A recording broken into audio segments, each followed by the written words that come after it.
Yo, what's going on, guys? Mush back at it with another video. On this channel, I talk a lot about game deals and saving you guys money and getting great games at great prices. You guys seem to love that content, and really, I feel like the reason a lot of you guys are subscribed to me. Nonetheless, sometimes I see some egregious stuff when it comes to in-game transactions and things of this sort. This is very common in a lot of games, and a lot of publishers and developers are really going this route because you can monetize games for eons and eons by adopting this business model. And one game that has been monetized for a lengthy period of time, and some people will refer it to as a scam. Often have I heard it be referred to as Scam Citizen. Obviously, we are talking about Star Citizen, and how about spending 48 grand on content in the game? We'll talk about that briefly. And rather, as a bit of a dichotomy to that, Portal's getting a great mod that is supposed to come out soon. It was actually supposed to be out a few days ago in Portal The Revolution. We have a bit of an update on that. It's still going through checks from Valve, so we'll talk that at the end of this video. But first of all, as noted on Kotaku, Star Citizen's Everything Pack costs $48,000. Star Citizen obviously has been in development for a very long time, had a lot of funding, and it kicked off development over a decade ago, well over a decade ago at this stage of the game. It raked in over $600 million via crowdfunding. To give you guys an idea, some of the big titles that are coming out these days, some of the Sony first-party games are costing around $200 million, and that price point I think is wild. Like $200 million for a game. Star Citizen has crowdfunded triple that amount, and that's just via crowdfunding. So that is just insane. As spotted by Tweaktown, the 2023 Legatus Ship Pack is now available to purchase in Star Citizen. Since 2018, RSI has released these large packs that contain access to all ships and upgrades, and they've all been pricey, and they have consistently gone up in price. In 21, you were spending a solid $40K. In 22, the price increased to $42K. And now, after 2023, you are going to need to drop $48,000 for Star Citizen, and every year it has been damn near or at a down payment on a house. Like 40 grand would be a nice down payment on a house, or about that range. But you know what, how about some Star Citizen content? The thing about these games that have like wild microtransactions like this, like obviously they are for the portion of society that has FU money, literal FU money, and they have disposable income. And if you get those people, just a few of those people with just insane amounts of disposable income, you're gonna be making money into the heavens. Now, this pack does include over 175 ships, mods, upgrades, and everything like that.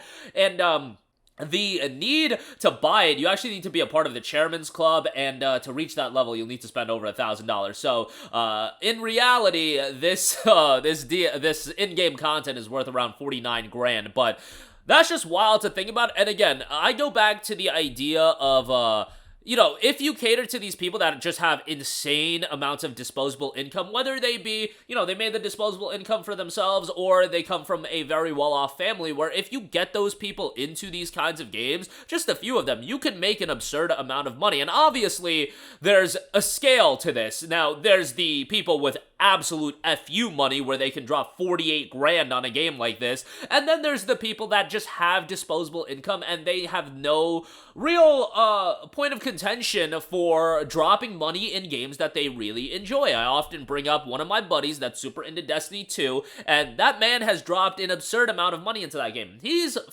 doing fairly well for him, but I wouldn't say he has FU money or anything close to that, but he has disposable income, and he's into Destiny 2, and they've made a lot of money on him. And it's his money, he can do whatever he wants with it. I don't care in that regard, but I see instances like that, and I'm just like, that's why a lot of these games are going to these live service model, because if you get, and you don't have to get like 1 million people like that, you have to get a couple 100,000, maybe 200,000 people, 100,000 people, I don't know what they deem to be a success, but if you get an okay number of people that you can monetize for a lengthy period of time, like Destiny 2 does, and Destiny 2 like does very well for itself. And obviously they monetize expansions and things like that, but also in-game purchases and things of that nature. Well, that's a very, very lucrative proposition, and obviously most developers and publishers want to at least attempt in popping off in that route, in that live service model. The issue is, obviously, you have so many games that try to go that model and ultimately do flop. Like, you won't hear about a lot of those games that did come out, you know, maybe had a little bit of interest initially, and then they went to the wayside, and then they shut down, etc., etc. But as far as Star Citizen goes, like, $48,000 is a completely different ball game. Like, when I talk about Destiny 2, it is what it is, and, you know, people are super into it, and if you want to spend money for a game that you play for years and years, like, who am I to say anything? You've got thousands of hours of entertainment.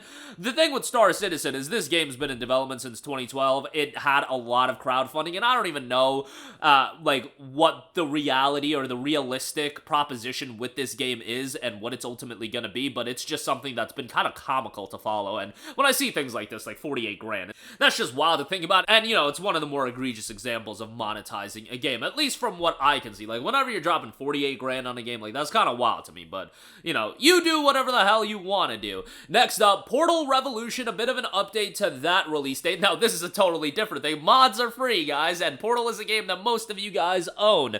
So update to the release date for Portal Revolution, a complete mod for Portal that's going to add a sizable amount of content, delve into a new story with original characters spanning over 8 hours of gameplay and 40 new challenging test chambers.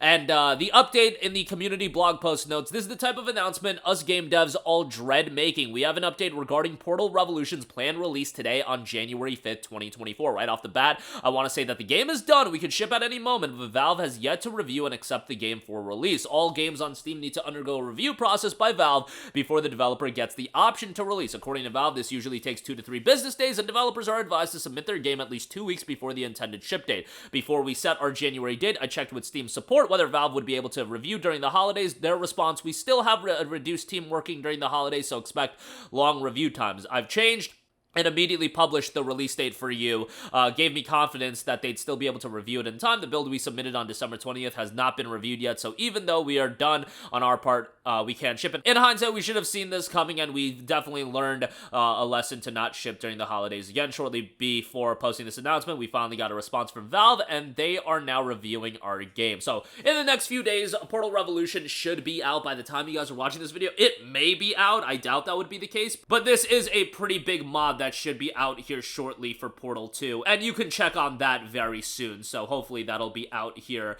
in the next day or so. But yeah, more on that when it does come out. But that is gonna do it for me. Again, a wild piece of news on Star Citizen. 48 grand if you guys want to pay for that. Screw your kids' college fund. Star Citizen, baby. The everything pack is here, and Portal Revolution should be out here very shortly, but at this point, looks like it might take a little while longer. Again, by the time you guys are watching this video, it might be live, so check on that as you can. But that'll do it for me. Let me know all of your thoughts in the comments section down below. As always, thanks for watching, and I will catch you guys in the next one. Peace out. Hey, what's going on, guys? Mush here again. Hope you enjoyed the video. As you guys might know, YouTube's notification system is sometimes a little bit wonky, even if you're subscribed to the channel. Maybe you're not abundantly aware that I uploaded a video. To remedy that situation, make sure you hit the bell notification button. This way, whenever I upload a new video, and I try to upload as consistently as possible, you will be notified directly of the upload, and you can watch it as soon as it goes live. I would really appreciate if you guys hit that button so you can stay up to date with all of the content I'm posting. But as always, guys, thanks for watching, and I'll catch you guys in the next one. Peace out.